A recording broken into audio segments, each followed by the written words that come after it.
الحمد لله الذي هدانا لهذا وما كنا لنهتدي لولا أن هدانا الله رب اشرح لي صدري ويسر لي أمري واحلل عقدة من لساني يفقهوا قولي۔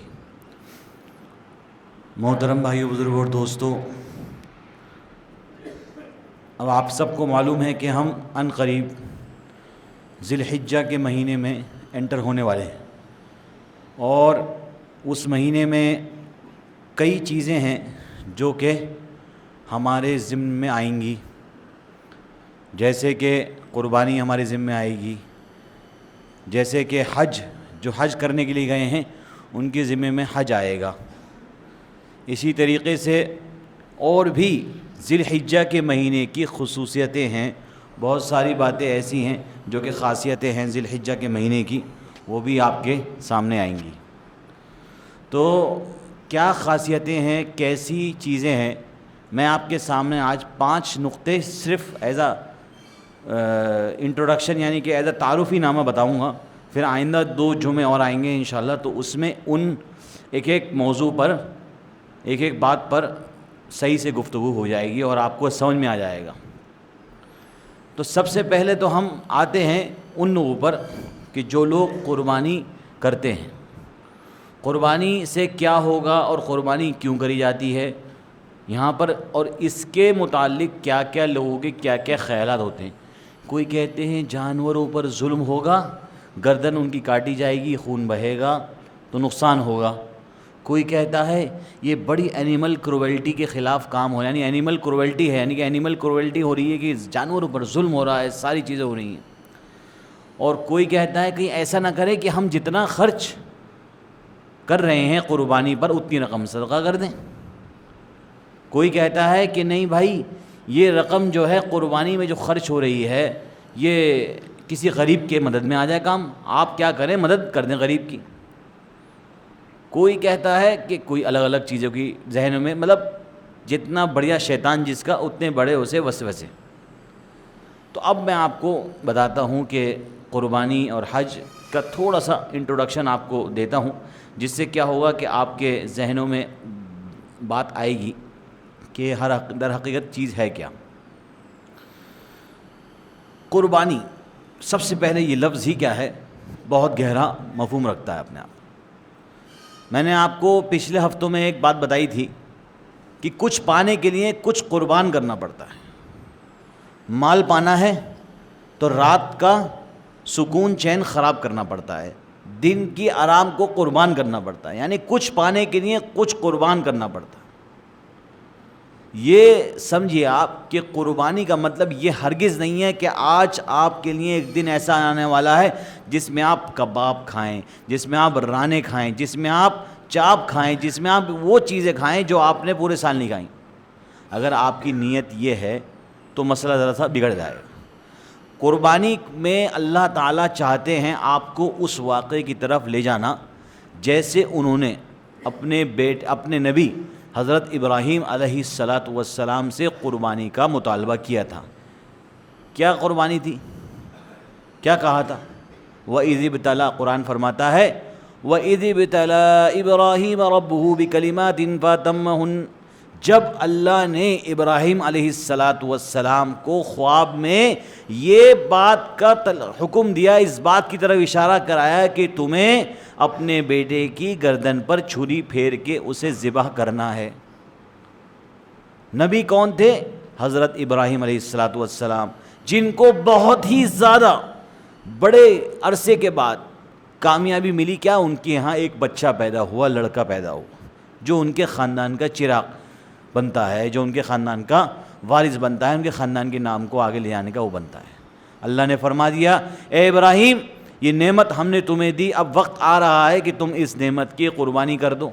اگر آپ اور پیچھے جائیں تو سب سے پہلے جب حضرت اسماعیل علیہ السلام پیدا ہوئے تو اللہ نے نبی علیہ السلام ابراہیم علیہ السلام کو حکم دے دیا کیا؟ کہ آپ بی بی ہاجرہ کو چھوڑ آئیے، جو آج حج کے ارکان میں ہے، عمرے کے ارکان میں ہے، صفا مروہ، ایسی جگہ چھوڑ آئیے جہاں نہ کوئی آبادی ہے، جہاں نہ کوئی پانی ہے، جہاں نہ کوئی کھانا ہے، کچھ بھی نہیں۔ تو جب انہوں نے وہاں پر اللہ کے حکم کے بعد اپنی بیوی بچوں کو چھوڑا وہاں پر، کیونکہ بیوی بھی تھیں وہ بھی نیک تھیں، آج کل کی طرح نہیں کہ کل کو کچھ بھی نہ پہنچے تو سب کی انسانوں کی ہوا خراب کر دیں کہ یہ کہاں ہے یہ کہاں ہے. بیوی بھی تھیں ایسی کہ نبی علیہ الصلاۃ والسلام یعنی نبی ابراہیم علیہ الصلاۃ والسلام کی منشا کو سمجھتی تھی کہ یہ کام اپنی مرضی سے نہیں کر رہے ہیں بلکہ ان کو حکم خداوندی آیا ہے جس وجہ سے یہ کام ایسا کر رہے ہیں. تو نبی ابراہیم علیہ الصلاۃ والسلام نے اپنی بیوی کو اور اپنے چھوٹے سے بچے کو چھوڑ دیا. کہاں چھوڑ دیا؟ یعنی جو آج کے زمانے میں خانہ کعبہ ہے اس کے ایریا میں چھوڑ دیا. اور ان کو اس بات پر پورا یقین تھا کہ اب اللہ ہی ان کے نگہبان ہیں، کیونکہ اگر دنیاوی اصول سے چلیں تو وہاں نہ پانی ہے نہ کھانا تھا نہ کچھ تھا، لیکن نبی کا مرتبہ بہت اونچا ہوتا ہے تو ان کے امتحانات بھی بڑے اونچے ہوتے ہیں، ان کا یقین بھی ہم سے بہت اونچا ہوتا ہے. تو ہمارے نبی ابراہیم علیہ الصلاۃ والسلام نے اپنی اہلیہ کو اور اپنے چھوٹے بچے کو وہاں چھوڑ دیا. میں ذرا ڈیٹیل میں چلا گیا واقعے میں، لیکن بتانے کا مقصد یہ ہے کہ جب انہوں نے وہاں چھوڑا تو جب سے حضرت اسماعیل علیہ الصلاۃ والسلام پیدا ہوئے تو تب سے ان پر ایک آزمائش تھی. تو چنانچہ انہوں نے جب وہ آزمائش کا پورا دور گزار لیا اور جو ان کی آزمائشوں میں بہت ساری چیزیں ہوئیں وہ اللہ کو ادا اتنی پسند آئی کہ قیامت تک آنے والے مسلمانوں کے لیے ابراہیم علیہ الصلاۃ والسلام کے ہاتھ سے بیت اللہ کی تعمیر کروائی، اللہ نے اپنے گھر کی تعمیر کروائی، اور ان کے بیٹے حضرت اسماعیل علیہ الصلاۃ والسلام نے ان کا اللہ کے گھر کی تعمیر میں ساتھ دیا.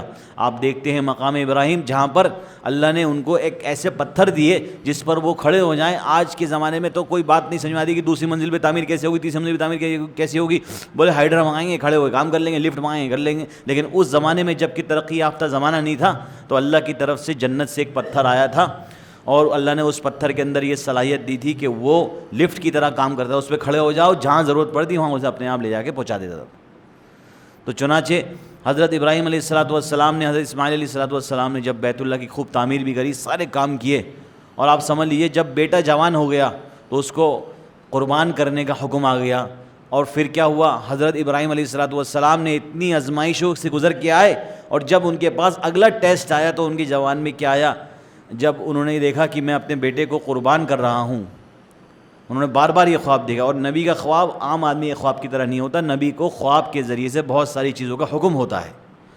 تو نبی کو جب یہ حکم ہوا کہ تم اپنے بیٹے کی قربانی کر دو تو نبی نے بھی کیا کیا، باپ بھی نبی اور بیٹا بھی ہونے والا نبی حضرت اسماعیل علیہ الصلاۃ والسلام، انہوں نے کہا یا انی ارا، اے میرے پیارے بیٹے انی ارا فی المنام، میں نے اپنے خواب میں دیکھا کہ میں تیرے گردن پر چھری چلا رہا ہوں، اپنی اولاد کی گردن پر چھری چلا رہا ہوں. یہ باپ نے اگر یہ خواب میں دیکھا کہ میں تیرے گردن پر چھری چلا رہا ہوں، اے میرے بیٹے میں نے خواب میں دیکھا انی ارا فی المنام انی اذبحک، کہ میں آپ کے گردن پر یا میں آپ کی گردن کو کاٹ رہا ہوں، میں آپ کو ذبح کر رہا ہوں. فانظر ماذا تری، اب آپ یہ بتائیے کہ آپ اس پہ کیا سوچتے ہیں. مطلب یہاں پہ یہ بات سمجھ میں آئی کہ اللہ نے حکم دیا کس کو، حضرت ابراہیم علیہ الصلاۃ والسلام کو، کس بات کا، کہ ذبح کرو. اب ایک طریقہ تو یہ ہوتا کہ باپ نے دیکھا اور کہا بھائی لیٹ جاؤ اور ختم، بعد میں شروع کر رہا ہوں. لیکن جب بڑا فیصلہ ہو، بڑا اہم مسئلہ ہو تو باپ نے بیٹے کی رائے طلب کری قرآن کے ذریعے سے. کیا کہا، انی ارا فی المنام، اے میرے بیٹے میں نے دیکھا کہ میں تیرے ساتھ یہ کر رہا ہوں. فانظر ماذا تری، اب تو بتا بیٹے تیری رائے کیا ہے. کس نے مشورہ کیا، ایک باپ نے اپنے بیٹے سے مشورہ کیا، بیٹے یہ بتا تیری رائے کیا ہے.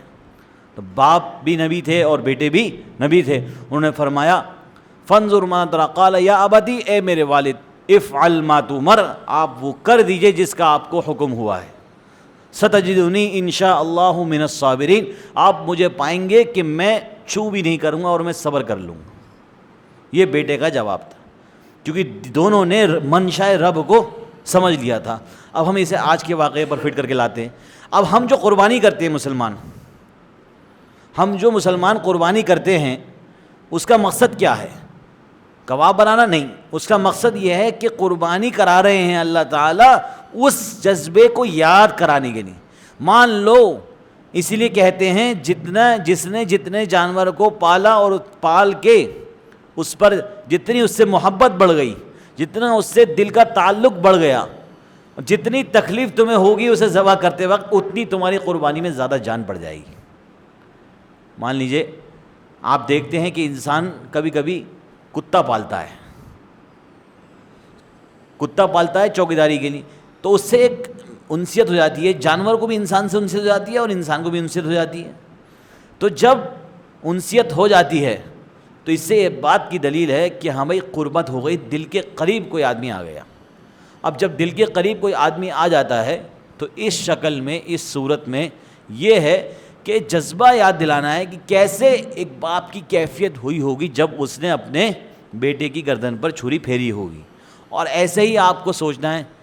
بعض لوگ تو بھائی میں چھری پھیر رہا ہوں، مجھ سے دیکھا نہیں جائے گا، اللہ مجھ سے دیکھا نہیں جائے گا. ارے بھائی جتنی آپ کے دل میں آپ یہ مت سوچئے کہ آپ ظلم کر رہے ہیں جانور، آپ یہ سوچئے کہ آپ سے اللہ نے بہت کم چیز مانگ لی. اگر اللہ نے یہ حکم دے دیا ہوتا کہ تمہیں اپنے قربانی ایسی ہوتی کہ تمہیں اپنے مال کا آدھا مال قربان کرنا پڑے گا قربانی کے ٹائم پر. ابھی تو اللہ نے کہہ دیا جانور قربان کر دو، بات ختم ہو گئی. اللہ نے کہا ہوتا کہ قربان کرو، مان لو قربانی میں یہ حکم ہوتا کہ تمہیں قربان کرنا ہے اس چیز کو جو تمہیں سب سے زیادہ پسند ہے اور آدھا مال کو قربان کر دینا ہے جو چیز سب سے زیادہ پسند ہو، تو تکلیف ہوتی نہیں ہوتی؟ بہت تکلیف ہوتی. لیکن اللہ نے دیکھا کہ میری امت پر میں وہ تو نبی تھے کہ میں اپنی امت پر اتنی زیادہ الجھن وبال ٹینشن نہیں ڈال سکتا، میں نے اپنی امت کو اتنی بڑی امتحان میں نہیں ڈال سکتا، اس لیے اللہ نے ہمارے لیے آسانی پروا دی کہ کہہ دیا کہ ایک جانور کو ذبح کر لو. بس یہ احساس دلانے کے لیے کہ کیسے نبی علیہ الصلاۃ والسلام حضرت ابراہیم نے اپنے بیٹے کو ذبح کیا تھا اور ان کے دل میں کیا کیفیت آئی ہوگی. بس یہ کیفیت کا اندازہ لگانے کے لیے ہمیں یہ قربانی کرنے کا حکم دیا گیا.